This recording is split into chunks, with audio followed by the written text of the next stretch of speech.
Assalamualaikum warahmatullahi wabarakatuh. Nama saya Yuliani Nur Putri, NPM 10060319117 dari kelas Farmasi C.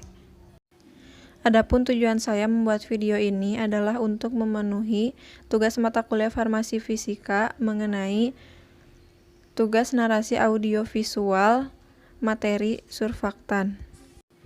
Yang pertama, saya akan menjelaskan mengenai prinsip HLB.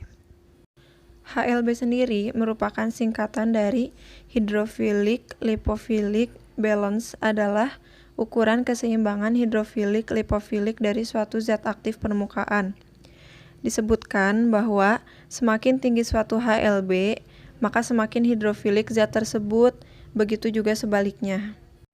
Di sini terdapat sebuah gambar yang merupakan gambar ilustrasi dari HLB itu sendiri. Pada gambar sebelah kiri dapat disebutkan bahwa apabila semakin tinggi nilai HLB, maka zat tersebut semakin hidrofilik atau semakin polar.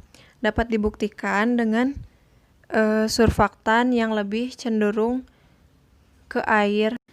Pada gambar yang berada di tengah, dapat dilihat bahwa gugus polar dari molekul surfaktan tersebut berada pada fase air dan gugus nonpolar pada molekul surfaktan tersebut berada pada fase minyak. Maka dapat dikatakan bahwa pada gambar kedua ini molekul surfaktan memiliki nilai HLB yang baik atau yang seimbang. Dan pada gambar yang paling sebelah kanan merupakan molekul surfaktan dengan nilai HLB yang rendah, sehingga dapat dikatakan zat tersebut semakin lipofilik atau semakin cenderung ke fase minyak dibandingkan ke fase air. Yang kedua, saya akan menjelaskan mengenai Gibbs adsorption. Mengenai Gibbs adsorption ini sebenarnya sudah dijelaskan pada video yang terlampir pada PowerPoint mengenai surfaktan. Namun saya akan mencoba menyimpulkan apa maksud dari video tersebut.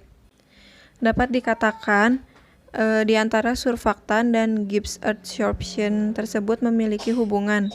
Hubungannya adalah menghasilkan persamaan adsorpsi yang mengukur jumlah surfaktan yang terserap per satuan luas dari perhitungan tegangan permukaan itu sendiri. Yang ketiga, saya akan menjelaskan mengenai potensial zeta. Mengenai pengaplikasian potensial zeta dalam sediaan suspensi sendiri adalah untuk sediaan sistem dispersi, nilai zeta potensial menentukan kestabilan dari suatu sistem dispersi, yang pada ketetapannya nilai zeta potensial akan berbanding lurus dengan kestabilan suatu sistem dispersi. Dapat dikatakan, apabila harga potensial zeta terlalu rendah, maka gaya tolak-menolak antar partikel akan menjadi lemah yang akan menyebabkan terjadinya penggabungan partikel. Atau dapat dikatakan juga, dengan mengurangi nilai potensial zeta, maka memungkinkan partikel untuk saling tarik-menarik dan terjadi flokulasi. Sehingga semakin kecil zeta potensial, maka semakin tipis lapisan ini dan semakin besar kemungkinan partikel-partikel tersebut untuk dapat bersatu, sehingga terjadilah ketidakseimbangan atau ketidakstabilan dalam sediaan suspensi yang dihasilkan. Sekian yang dapat saya sampaikan. Saya harap video pemaparan ini dapat memenuhi tugas mata kuliah Farmasi Fisika. Atas perhatiannya saya ucapkan terima kasih. Wabillahil taufiq wal hidayah. Wassalamualaikum warahmatullahi wabarakatuh.